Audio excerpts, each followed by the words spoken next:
रीवा जिले की लगभग सभी विधानसभाओं में पिछले लगभग 20 सालों से एक ही पार्टी का बोलबाला रहा है। लोकसभा में हालत लगभग सेम रहे हैं। अब यदि हम बात करें रीवा का विकास कैसा हुआ, तो आइए जरा रीवा के विकास की एक झलक देखते हैं। रीवा में प्रदेश का सबसे कह सकते हैं सबसे पुराने कॉलेजों में से एक कॉलेज है रीवा इंजीनियरिंग कॉलेज, जिसे हम गवर्नमेंट इंजीनियरिंग कॉलेज रीवा भी कहते हैं। इस कॉलेज की यदि हम बात करें तो इस कॉलेज से पास होने के बाद में जब बात किया जाता है कितने बच्चों का प्लेसमेंट हुआ है, तो उनकी संख्या बहुत कम होती है। प्लेसमेंट के लिए बहुत छोटी मोटी लोकल कंपनीज आती हैं, लेकिन कोई ढंग की कंपनी रीवा इंजीनियरिंग कॉलेज में नहीं आती है। और इसके चलते लगभग 90% छात्र जो हैं वो नौकरी के लिए उन्हें यहाँ वहाँ भटकना पड़ता है। वहीं पर यदि आप बात करें इंदौर के गवर्नमेंट इंजीनियरिंग कॉलेज है की, जैसे SGSIDS इंदौर है जो एक सरकारी इंजीनियरिंग कॉलेज है, दिव्य यूनिवर्सिटी इंदौर का IIT कॉलेज है, और इसके अलावा बहुत सारे कॉलेज हैं। भोपाल का NIT भोपाल है, या इसके अलावा आप चले जाइए जौलपुर में गवर्नमेंट कॉलेज वहाँ का जो है Jaulpur engineering college, MITS Gwalior है। हर जगह प्लेसमेंट की व्यवस्था है, सिर्फ रीवा इंजीनियरिंग कॉलेज में प्लेसमेंट की कोई व्यवस्था नहीं है। ऐसा विकास हमारे रीवा जिले में बीते 20 सालों से किया गया है। मतलब यहां पर प्लेसमेंट की कोई व्यवस्था नहीं है। यदि कोई बोले नहीं नहीं वहां पर IT की व्यवस्था होती है, इंफॉर्मेशन टेक्नोलॉजी कंप्यूटर साइंस काफी है, भैया जौलपुर में कौन सी बहुत बड़ी IT कंपनीज हैं, लेकिन तब भी जौलपुर इंजीनियरिंग कॉलेज में प्लेसमेंट होता है। लेकिन रीवा इंजीनियरिंग कॉलेज प्लेसमेंट के मामले में लगभग शून्य है।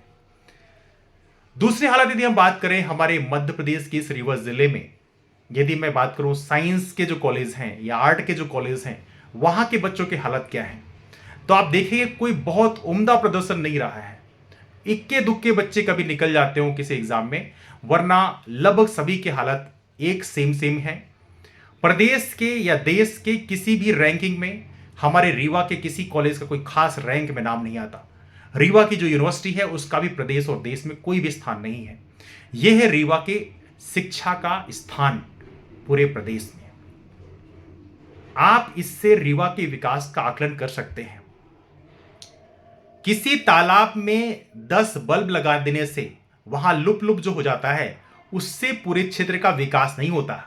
किसी क्षेत्र के विकास के लिए शिक्षा और स्वास्थ्य ये दोनों महत्वपूर्ण इंजन होते हैं।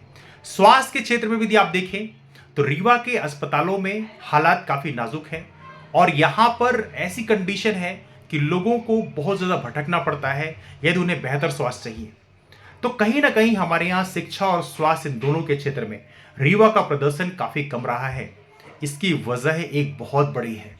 क्या होता है जब हम किसी भी जगह में जब चुनाव होते हैं, तो चुनाव में ऐसे नेता को चुनाव जिताते हैं जो किसी पार्टी की लहर में वो प्रत्याशी बन गया, उसको आपने चुनाव जिता दिया। तो आमतौर पर ऐसे जो चुने हुए सांसद या विधायक होते हैं, उनका उस जिले की जनता के साथ कोई बहुत ज्यादा हमदर्दी या संवेदनशीलता नहीं होती है। और ऐसा ही हम रीवा में देख रहे हैं।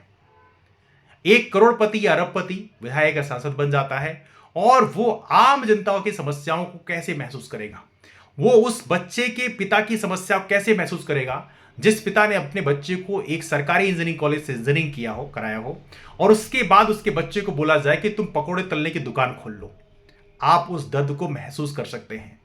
मैं इसीलिए कहता हूं कि जब चुनाव होते हैं उस समय किसी पार्टी की आंधी चल रही हो तो उसको वोट मत दे दीजिएगा, नहीं तो आपके बच्चों को भी कल इंजीनियरिंग करने के बाद पकोड़े तलने की दुकान खोलने के लिए सजेस्ट किया जाएगा। इस बार आप इन चीज़ों को जरूर ध्यान रखें। यदि किसी क्षेत्र का विकास करना है तो शिक्षा और स्वास्थ्य इन दोनों क्षेत्रों में जब उस क्षेत्र का विकास होता है तभी वो जिला विकसित माना जाता है। मैं राम कुमार सोनी रीवा लोकसभा क्षेत्र से प्रत्याशी हूं, और मेरा चुनाव चिन्ह है चारपाई। धन्यवाद।